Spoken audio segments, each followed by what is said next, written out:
garii Yesuusiin waan biraa kadhataa garii waan biraa waan meeqa wal bukkee qabuun hin jiru. Tokkichuma isa lafa kanaaf samaa uume sanaafidha kan sagadamu. Saniifiyyuu waan hundumaa caalaa amantaa lafa kanarra jiru caalaayyuu islaamummaadha. Daandii dhugaa daandii sirriin kan ta'e islaamummaadha. Ani saana lama islaamummaan ala amantaa namti dhugaan iyyuu jira jedhee hin yaaduuni. Hin jiraatus immoo. عجيب أيه ما أستاذه قيساته وبليه قيساته نمنا تقرأتهم فتو بربادو نمنا فكيني غاري سيته حالا غارين سو والما قلت نمنا تقرأتهم فتو بربادو في إرقان دبر فتو بربادو جرات إن شاء الله Namni ani galateeffachuu barbaadu Ustaaz Farahaanii. Ustaaz Farahaanii baay'ee wallaahi baay'een isaan galateeffadha. Yeroo baay'ee na gorsu waa'ee amantiyyuu natti hin kaasan isaan. Dubbisuma jedhu macaafuma dubbisi jedhu. Darbii immoo ilaali lamaanuu wal bukkee qabi jedhu. Na gorsus akka abbaattillee akka obboleessaattillee nama na gorsan keessaa yookaan immoo nama na jajjabeessan keessaa isaan nama tokko. Itti aansuun immoo Aliillee baay'een isa galateeffadha. Gaafan miidiyaa irraatii badu kan na barbaadu eessa jirtaa eessa badde jedhee akka obboleessa koo hangafaatti obboleessumti koo hangafaa akka kana nan barbaaduuni eessa deemte jedhee kan na barbaadu isadha. Itti aansuun immoo obboleessa koo minii waliin illee namoota baay'eetu jira maqaa isaanii kaasuu yoon baadhe. Osuma kiristaana keessa jiru namoota na barbaadan jechuudha namoota natti dhiyaatanii saba amantaa mayyuu natti hin kaasan gaafa na faana haasa'anii isuma obbolummaa na faana qoosu taphatu yoon badee eessa jirta jedhu maal taate jedhu anillee akka obboleessa kootti ilaalee rakkina koo wanta hundumaayyuu naman itti haasa'u akka hiriyyaattis akka obboleessaattis isaan kanadha. Isaan kana kanan galateeffachuu barbaadu namoota hedduutu jira maqaa isaanii kaasuu yoon baadheyyuu jechuudha. أوبلدي يا خاجمتو في زارتمتو صبرينا تولسا إن شاء الله قافي في ديبسا بريدا إخوة بتشخيني اللي خوتي أسرت أركمتي يروت أنتي أرسا قوتين وجين قافي ديبسا قدو خيتين مقا هردو تفوتاتي في أن أوبليزي خنكي أكسم مقا رحمتا قرتي إن شاء الله موتي متونيتين قلت ومين سنجوفا إن شاء الله قناة على دين رتق دابتي نماتو هندافو أكاتي قرصة فكيني تهاتو إن شاء الله سي هوا قروج أنكان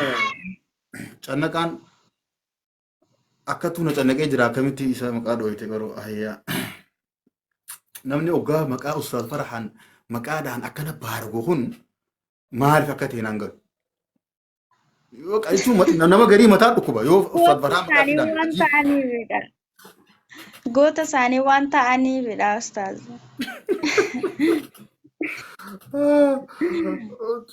Hoota ustaaz hoggode gaafiin qabaa gaafiin fixannina jedhan inshallah dhaamsa dhaamaadhaati gaafii takka nama wajji qabaa.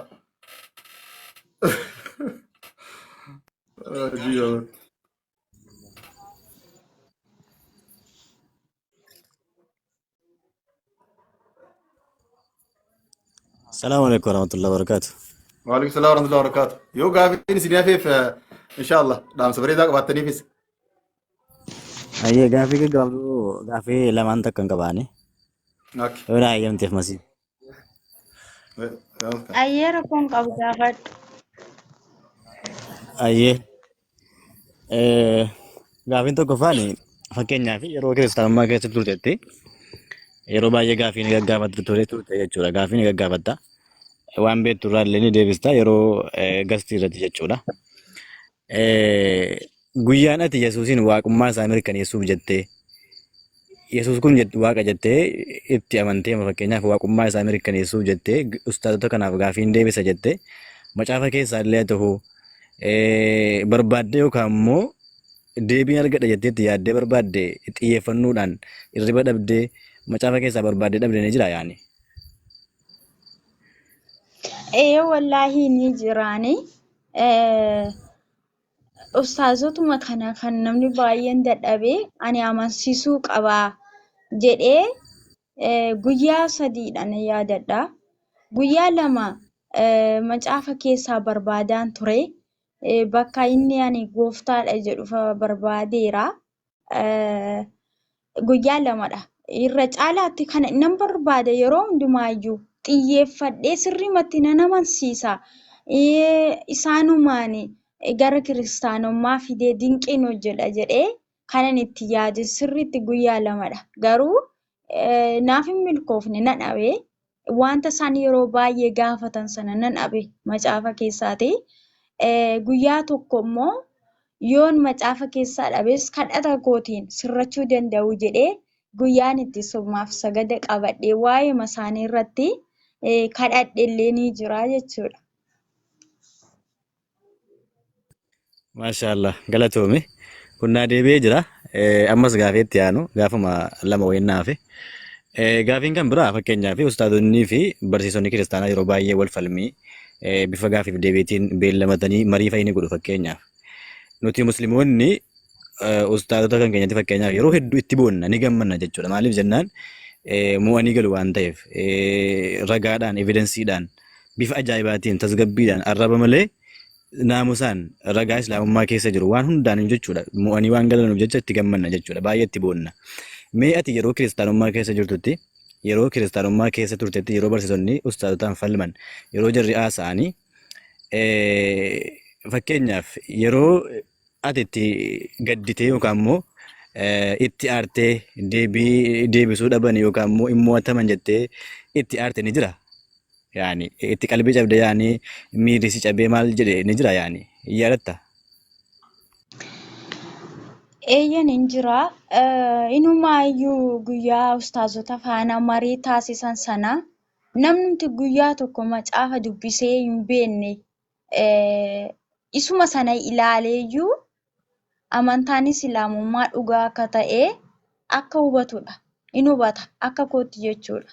Namni guyyaa tokko macaafa maal jedha jedhee baneen ilaaleeyyuu marii isaanii sanarraa gaafiif deebii isaanii sanarraati waan baay'ee hin hubataa jechuudha. Namni kaasila dubbadheera inni dhugaa of harkaa qabuuf inni dhugaa hin qabne tokko miti.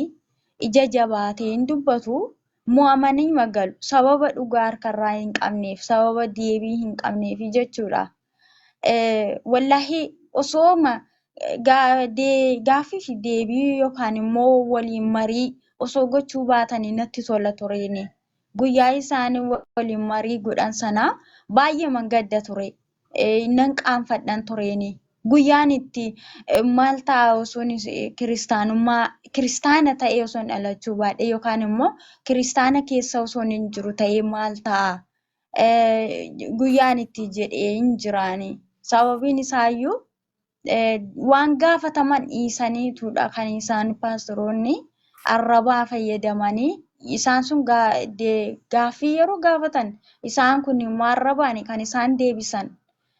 Kanaaf iyyuu ustaazonni baqa deebii waan of harkaa qabaniif yeroo baay'ee mo'anii magalu malee mo'amanii hin beekanii. Ani irra caalaatti paastorootatti kanan qaanfadhu jechuudha. Maashaallah galatoome gaaffii lama si gaafadhinaa deebisee jirta. Gaaffii xumuraa erga islaamummaatti dhuftee fakkeenyaaf yeroo jalqaba shahaadaa qabatu jechuudha. Namoota baay'ee wanti qunnamu ni jira. Innis baali jennaan namoonni baay'een hin barreessuu fi itti dawwaluu ragaa garaa garaa hadiisni akka jedha quraanni akkas jedha jedhanii hadiisa sobafaa sobanii maal jedhanii ragaa waan hin jirre waan islaamummaa keessa hin jirre waan islaamummaa namni itti namanne waan islaamummaan namni muslimaa tokko itti namanne islaamni akkasitti amana waan akkasitti amana jedhanii keessa ba'anii suuraan nabi Muhammad kanaa suuraan Allah kana jedhanii dhakaa fayyii kan isaan namatti ergan fa'aa jira jechuudha. Ragaalee adda addaa ragaalee kijibaa jechuudha. Ofii isaaniitii websaayitii waan adda addaa irraa buusanii waan akkasii erganii kanatti amanuu deemtee ibiddatti deemtee minaamin jedhanii ijoollee keessaan hin jejjedhu jechuudha. Wanta kanaaf si qunnamee jira. Yaani keessaan waan akkanaa si barreessanii maal siin jedhanii jiru. Waa yaadattu yoo qabatte. Eeyyeen hin jiru kaa gaafa gara Islaamummaa deemanii warruma kaleessaa eessa jirtaa kee hin beekne warra kaleessaa gaafa gaaffii macaafarraa gaafattu arrabaan si itti deebisanii beezawuu isaan ustaazota qofa miti. Nama kiristaana keessa taa'ee macaafa irraa kun gaaffii natti ta'e maal jedhee gaafatullee hin arrabsu jechuudha. Ati keessaan sallamteettaa keessaanii shaadaa qabattee jedhu arrabaan kan isaan namaaf deebisan. Innaa warra guyyaama tokko dhufee kan nagaa nan gaafannedha kan ergasiitii naa barreessu. Amantaa musliimaa akkas akkasidha jedhu afaaniin hin barreessu hin dubbatu. Ragaa fidaa yoon jedhu immoo ragaan hin jiru. Islaama isa kamidha kan taateefaa kan jedhan yoo hadiisa yookaan immoo quraana keessaa deebii yoo dhabanii isa jedhan sana islaamummaa akka arrabaatti fayyadamanii isa jedhan sana gaafan ragaa gaafadhu ragaa fidi yoon jedhu hin jiru ragaan ani biraan sii kenna jedhu ganaa gabaa isaan deemanii bitanii fidanii hin beeku. Wallahi guyyaa meeqa eegeen dadhabe irra deebi'eellee barreessee fidi jedhee homaa hin jiru. Ammoo islaama isa kam taateefaa jedhu islaamni tokkumatu jira lama hin jiru jedheen deebisaa fi lakki islaama akkasiitu jira haa jedhuuni nama dogoggorsuuf jechuudha. Ani isa itti amane nan beeka. Islaamummaanis maal akka ta'e nan beeka dursee hubadhee baradhee itti dhufeera waan ta'eef ani jecha isaanii kana hin dhaga'u. Islaamummaan beekusuma tokkicha isuma rabbi tokkichatti amananidha malee lama hin jiruuni.